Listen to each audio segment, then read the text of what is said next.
I found out my wife emptied our bank account while I was lying unconscious in a hospital bed. She left me a message that said, "After everything I have done for you, I deserve this." I just sent back a thumbs up emoji. No words. No fight. When they discharged me the next day, I did not head home. My name is Connor Blackhorse. I am 47 years old, and I have spent the last 24 years driving big rigs across this country. It was not the kind of job folks dream about, but it paid the bills and kept my wife, Dana, living comfortably, even if she never seemed too grateful for it. I had been feeling a tightness in my chest for weeks. Figured it was just stress or too much bad coffee from truck stops. Kept brushing it off until the pain finally dropped me on the side of the highway outside of Omaha. I managed to call 911 myself before everything went sideways. They airlifted me to Sioux Falls, South Dakota. Turns out it was not a panic attack. It was my heart giving up on me. I still remember the doctor's voice right before everything went black. "We are losing him," she said. Not exactly comforting words to drift off to. When I woke up 2 days later, I had a stent in my chest, an oxygen tube in my nose, and about 1,000 questions running through my mind. A nurse told me I had flatlined twice. She said I was lucky to be alive. I did not feel lucky when I checked my phone. There was just one message. One.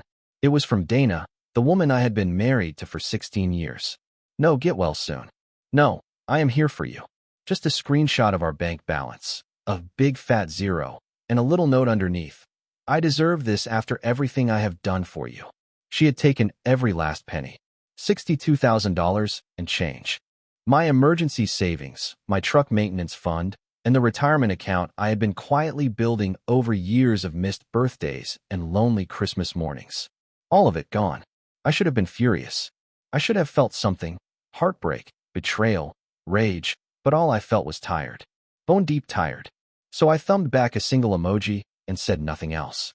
When the doctor came in later to talk about my discharge, he told me to take it easy for at least 6 weeks.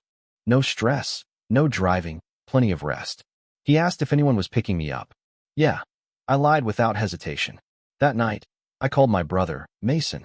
We had not talked much lately, not because of a falling out, just life getting in the way. Mason worked construction around town, had been divorced twice, and knew better than most how quickly people could turn on you. "Need a favor," I said. "Say the word." He answered, no questions asked. "Need a place to stay for a few days." "And Mason?" "Do not tell Dana." There was a short pause. "She does not know you are still alive?"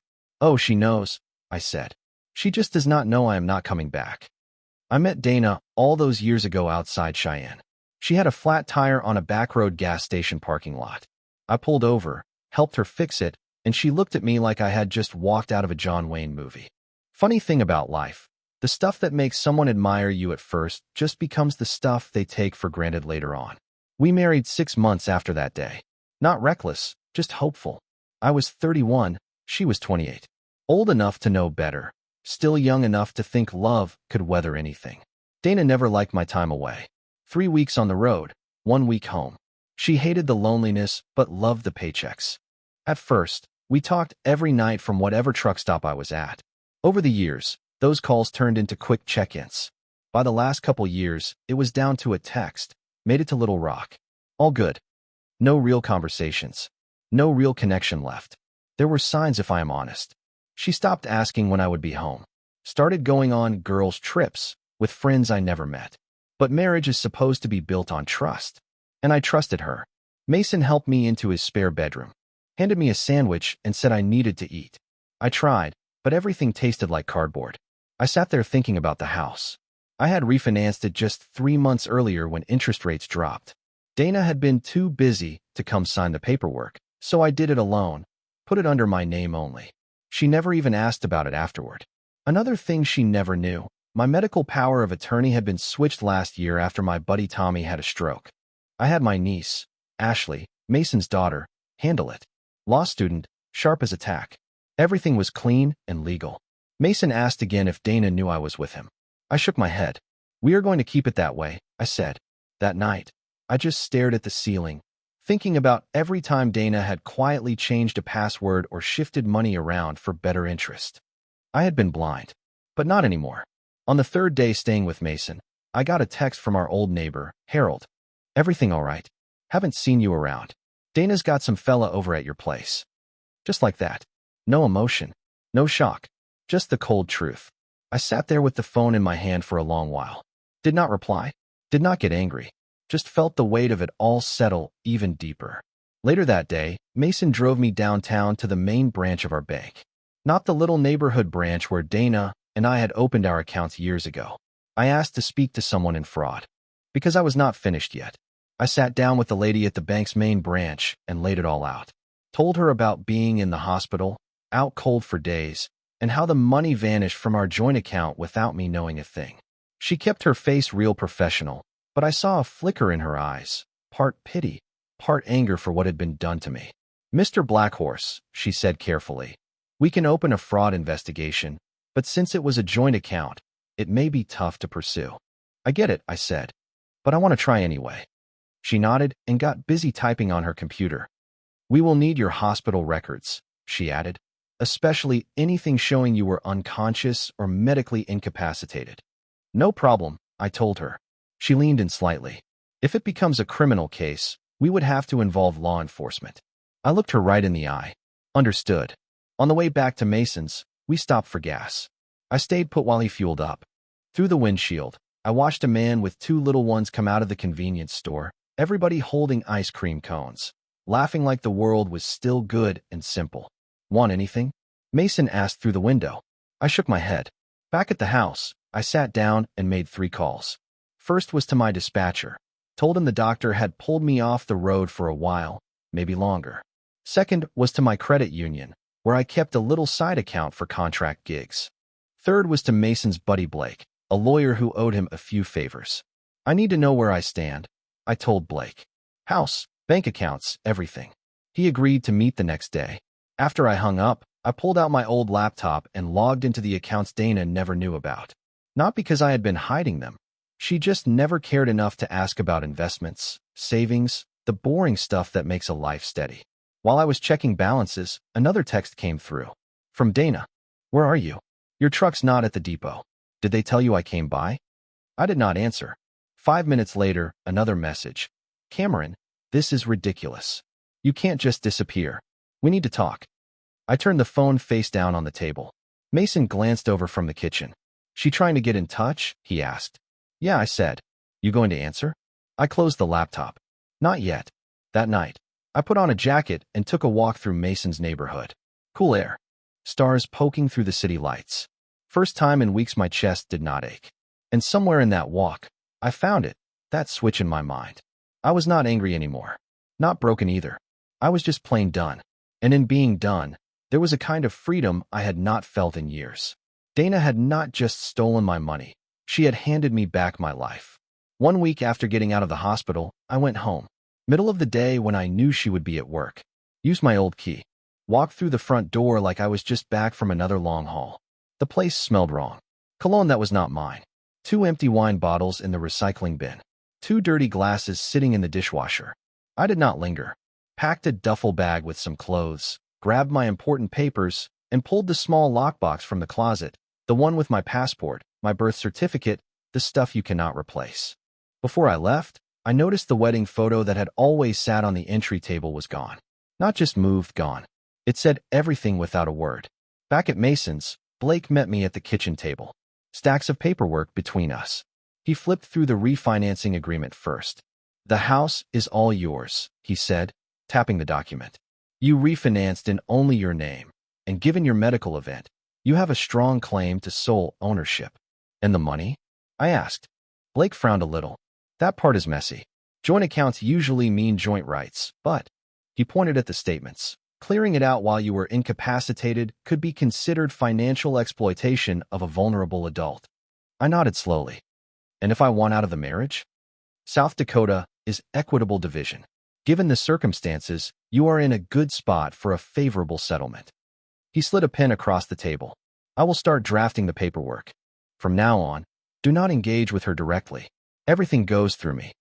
The next morning, Dana showed up at Mason's. I was alone. I heard her car pull up, but stayed still. The doorbell rang over and over. Knocking followed. I know you are in there, Cameron. She shouted through the door. Your truck is down the street. We need to talk. I sat there, silent as a stone. Eventually, she stopped banging and left, or so I thought. Then my phone buzzed again. I am sorry about the money, her message said. I was angry. Thought you were cheating. Found out about the house refinance and panicked. We can fix this. Please talk to me. It was the first time she had ever accused me of being unfaithful. Classic projection.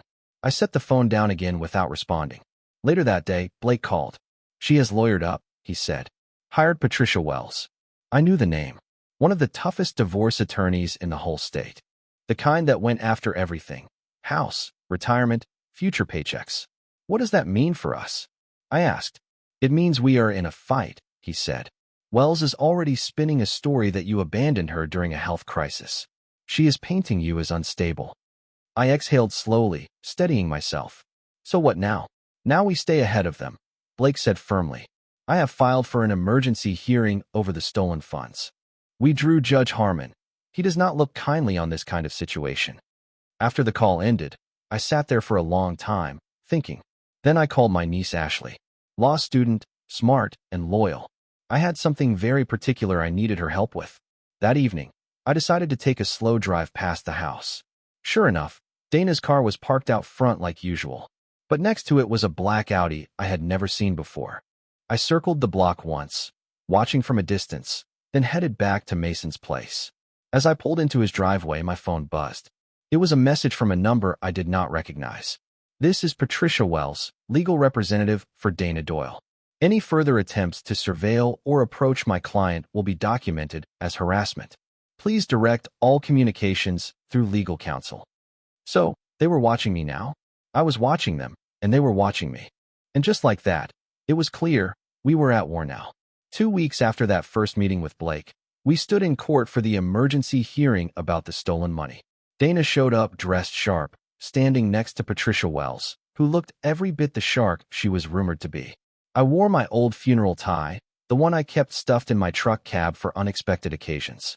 Judge Harmon was presiding. Older fellow with white hair and reading glasses hanging on his nose. The kind of man who had seen every excuse and every lie 100 times before.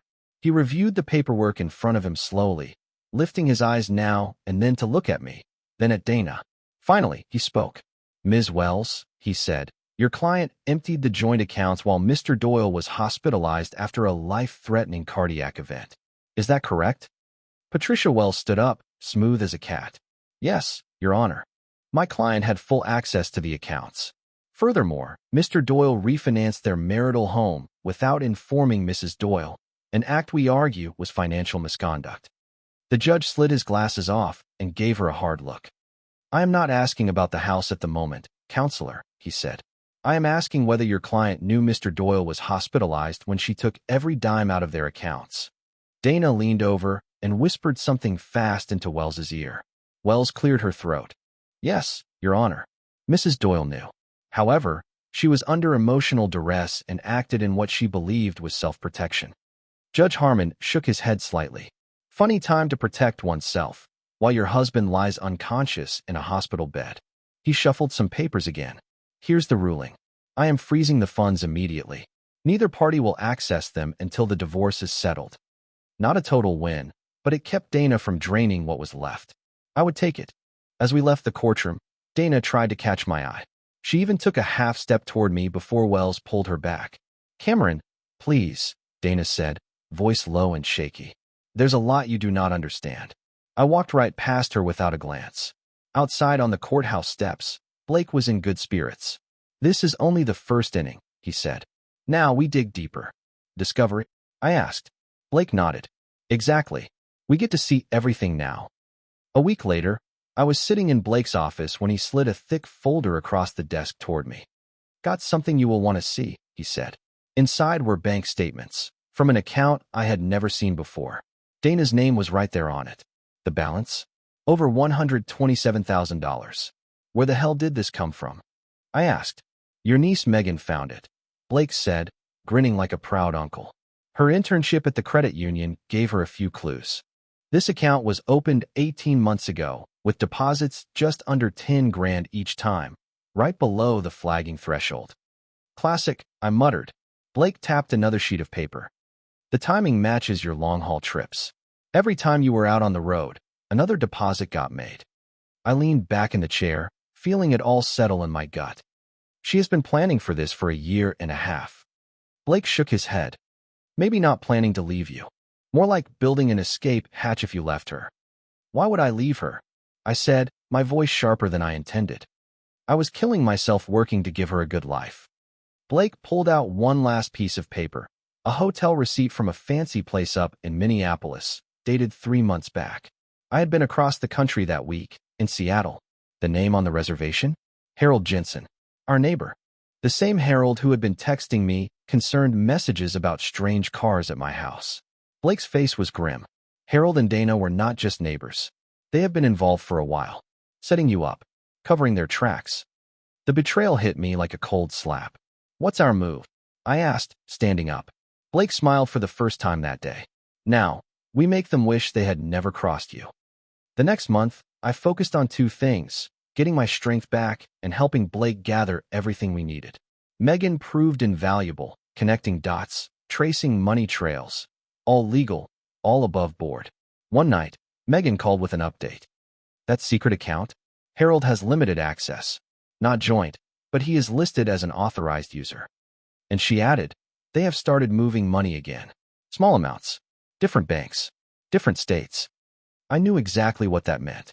They were getting ready to run, trying to hide the loot before the court could seize it. I called Blake immediately. We have to act faster.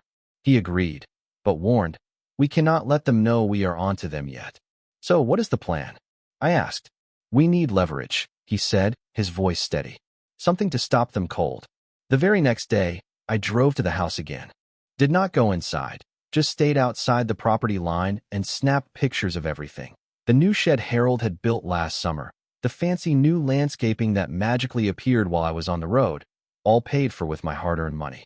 All improvements adding value to a house that was legally in my name alone. I sent everything to Blake. Documented, I texted. 2 days later, Dana's lawyer reached out with an offer. Dana would give back half the money if I gave her half the house. Blake laughed when he told me. They are testing the waters, seeing if you will settle cheap. What do we say? I asked. Nothing yet, Blake said, grinning. Let them sweat a little. Meanwhile, I made another move quietly. I talked to my trucking company's HR office about the long-term disability insurance I had been paying into for 20 years. You qualify, they told me.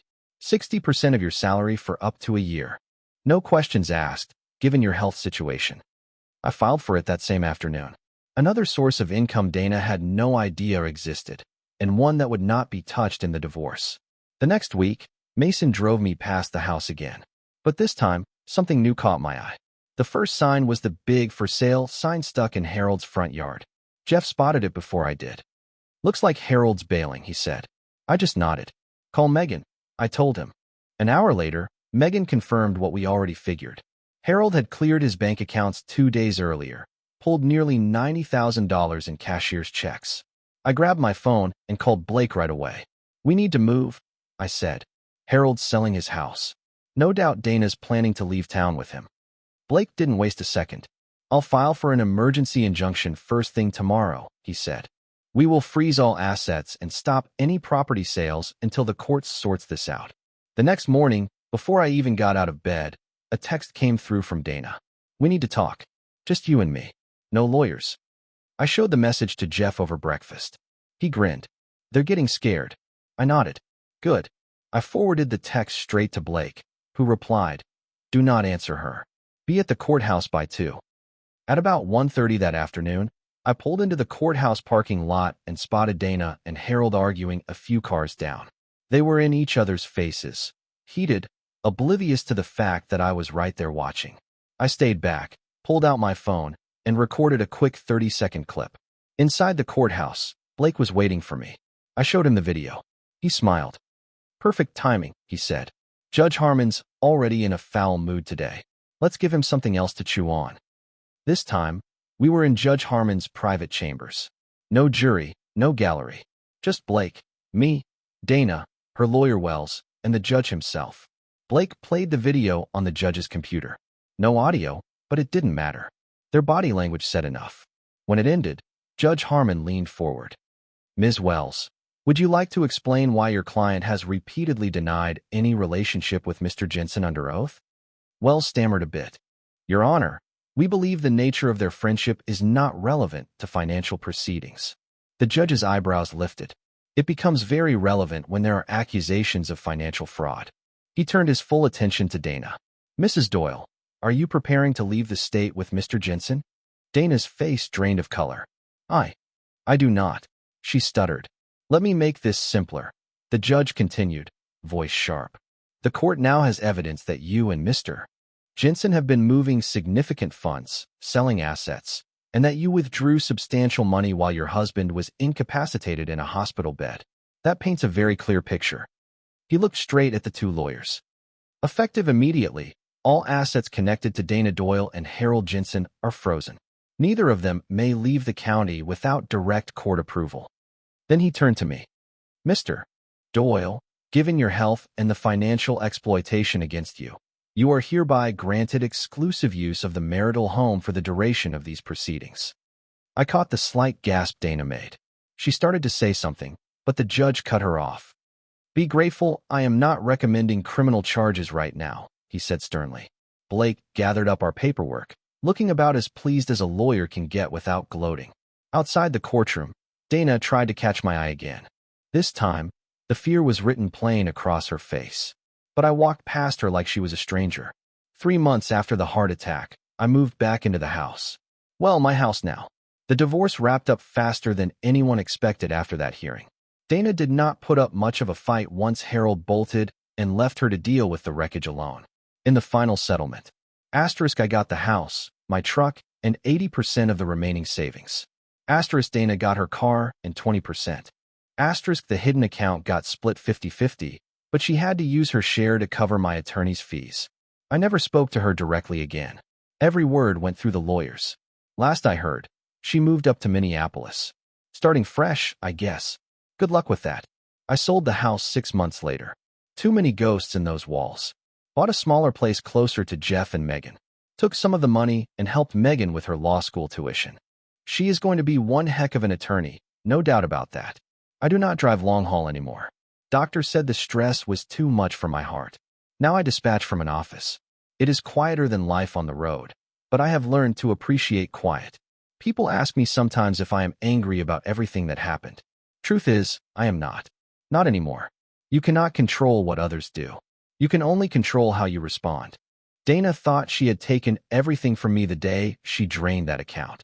Instead, she forced me to wake up and fight for a better life, a real life. Last week, while going through old boxes, I found our wedding album. For a second, I thought about tossing it. But in the end, I just packed it back up. It is part of my story now. Not the ending, just a chapter one had to go through.